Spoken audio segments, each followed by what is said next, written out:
Hi all, I have another exciting game from the World Cup to show you. Wei Yi playing white, the Chinese superstar, which we've got quite a few videos now on the channel, against Alexander Areshchenko. So let's see this game, round 3.2 in the World Cup in Baku. E4 from Wei Yi, and we have a Sicilian Defense. And we go into the Nxd4, and in particular we go into now the bishop g5, e6, f4, the Sicilian poison pawn variation. So one of the sharpest variations in the Sicilian, queen b6. So is this pawn poisoned or not? Even Fischer lost in the World Championship against Spassky in this line with black, and actually didn't play it after that. Well, at least for the rest of that match. So queen d2, and maybe in fact ever again in official games. So it's a very razor sharp line with great risk and requires great theoretical preparation from both sides. Queen takes b2, rook b1, queen a3, and f5 is slightly more popular than e5. They're both like the main branches here. And here often black is taking on e5, but another idea is h6. That's quite popular. Bishop drops back, d takes, f takes, and often knight fd7 is played here, but also these other moves, knight d5 or g5. In this game we see g5, e takes f, so there's still like 50 or so games here in my book from this position. Bishop e2, queen a5, very theoretically analysed and played position. White castles, and here, okay, you might wonder, isn't this attractive to put more pressure on c3 here? Bishop b4 doesn't work so well, it seems, in this position. Rook takes b4 is available with queen e3, and then it's really dangerous for black with this pawn here. For example, if black castled, white could immediately just go for the king with queen takes h6 and sack the knight, and this is terminal for black as an example. So bishop b4, yeah, does seem to run into rook takes b4 here, just in case you were wondering. And say knight c6, this is still good for white, this position here, because knight e4, knight d6 is coming. So in this position, black needs to tread very carefully. He plays knight d7,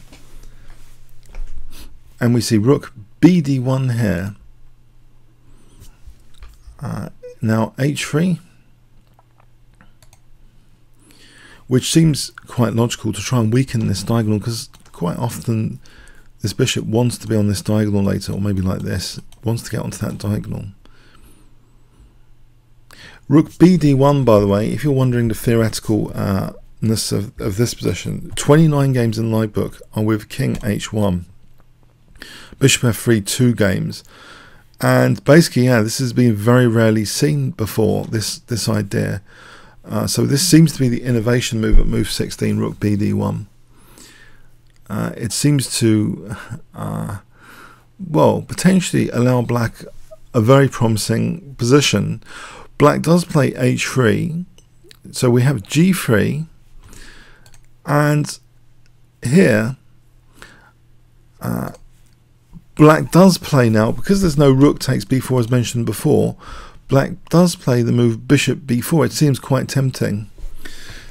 Now, the piece actually can be protected on c3, but it's not very nice to have to play a move like rook f3. In this position, black just seems to be absolutely fine with queen g5, in fact. This is a good move. Just trying to exchange queens, because if you look at it, white has weakened c3, so getting the queens off these weaknesses here, and this diagonal is going to be better with that pawn on h3, so this would be fantastic for black if white took the queens off. So this position, well, relatively fantastic. This kind of position, you know, most of black's worries are over, and in fact this pawn can be targeted to keep white at bay at least, and then try and put a bishop on this diagonal. It starts to be awkward for white, increasingly awkward. So yeah, this is interesting. Yeah, rook f3 is not the idea. The idea is a full piece sacrifice. So Queen E3. So it's looking at this pawn chain around the black king. So Wei Yi's preparation here is very, very interesting. But here, you know, it is still possible to avoid like being materialistic, to try and play Queen G5 in this position. And it doesn't actually seem that bad here, actually, Queen G5.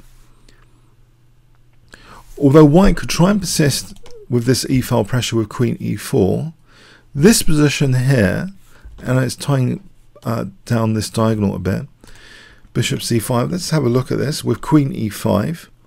This position here would seem okay for Black. If White has to give up the queens, for example like this position with B6, you know, Black's going to be immediately better as soon as he gets Bishop on this diagonal. And say like this, you know, it's I think Black should be okay. It looks a little bit scary, but Black's okay. Black's the exchange up anyway as well, so he should be okay. So it's interesting here that after Queen E3, Queen G5 wasn't played actually. Maybe Areshchenko feared some preparation here on Queen G5 for Queen E4, and maybe hadn't even seen this position before. It's getting to be off the rails, this position, totally, with this Rook BD1. So maybe he feared something on Queen G5 and dared to be materialistic. Bishop takes C3. But we have this very aggressive knight takes E6, trying to peel open the black king. Now clearly, if this is taking it just looks visibly as though Black's going to get completely done over. Black plays Queen E5 in this position. Now, is it really the case though? It looks as though Black's getting done over, but is it really the case? Let's have a quick look. In the game, Queen E5 was played, right? But let's have a quick look at F takes. Queen takes. Now, if the king goes here, that's clear enough. There'll be a checkmate in 2, right? But King D8 is not so clear. Check. And what does White do? Because immediately, you know, White's hands are tied. You know, Queen C5 might be on the cards. And if check here, F7. So that stops Queen C5 because the knight's pinned. We can just take that off. But this position here, Bishop G7 to stop the F8. Bishop G4 putting more pressure. This is logical moves from both sides. Queen B5 to defend. And it seems here White hasn't got a clear bust as far as my analysis is concerned on relatively low depths. It seems Black might actually be okay in this position. If we continue this through with a forcing sequence of F8 to get some material back, White gets this position, say, and you know, Rook, Bishop, Queen against Rook, Bishop, Knight, Queen. So White's only got a pawn for the piece, but yeah, it should be okay for Black. Should be okay in this position. I mean, it looks pretty uncomfortable, but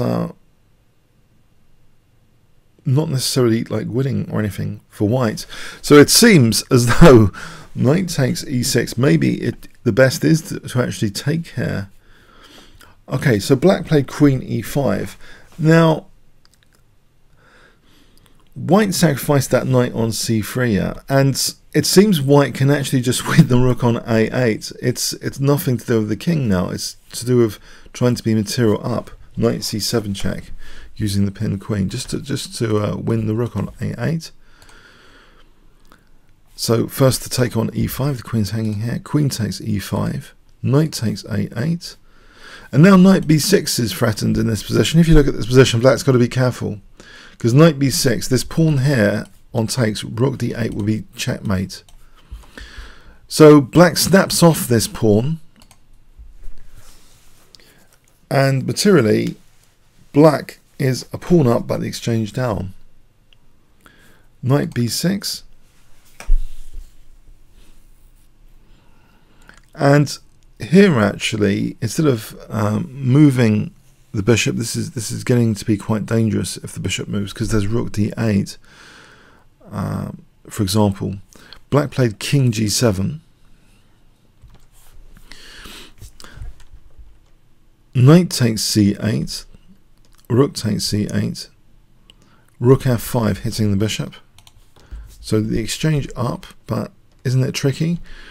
Doubling rooks, we have the check, which provides bishop d4 to protect, because otherwise the rooks are crashing through to f7. Black's now threatening rook takes c2, so that's protected. Now to rook c6. Yeah, Wei Yi makes his position really coordinate well with this next move, very aggressive, g4, trying to break through to f7. Black can't take this pawn. If he takes the pawn, it's a forced mate. Everything coordinates for a forced mate, quite neatly. So g5 is on the cards, difficult to stop. Rook c7, g5. And the problem now is that black's h3 pawn can be victimized. After rook g3, it's victimized and taken off. So it's only like, it's just the exchange down now for black. Knight e3, rook f4, hitting the bishop. Rook e4, threatening to snap off the knight to be a bishop up.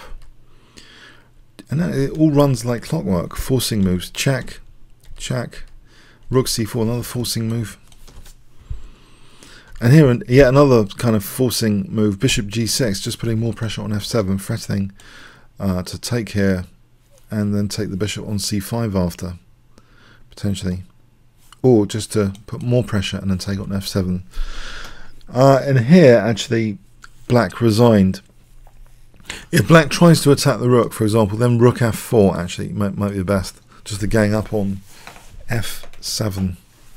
So yeah, black slightly exchanged down for not much at all here. Interesting game. I'm not sure if it would have been totally like analysed by Wei Yi, because it seems as though, yeah, the materialistic path of taking on c3 could have been followed up by the ultra materialistic f takes e, and saying to Wei Yi, well, you know, refute. Where's your win? It seems absolutely razor sharp, but black seems to be having some resources there not to be mated. But in the game continuation, he simply lost the exchange. And Wei Yi coordinated beautifully to pick up the h3 pawn and, you know, get this position. He used a lot of forcing moves after, just to make it a clear win. So a fantastic game from Wei Yi, showing some very, very interesting preparation in one of the sharpest variations known to man in the Sicilian Defense. So sharp that even Fischer, he gave up the poisoned pawn after his loss in the 1972 match to Spassky. It wasn't seen again. It's a very dangerous variation for both sides. Okay, comments or questions on YouTube? Thanks very much.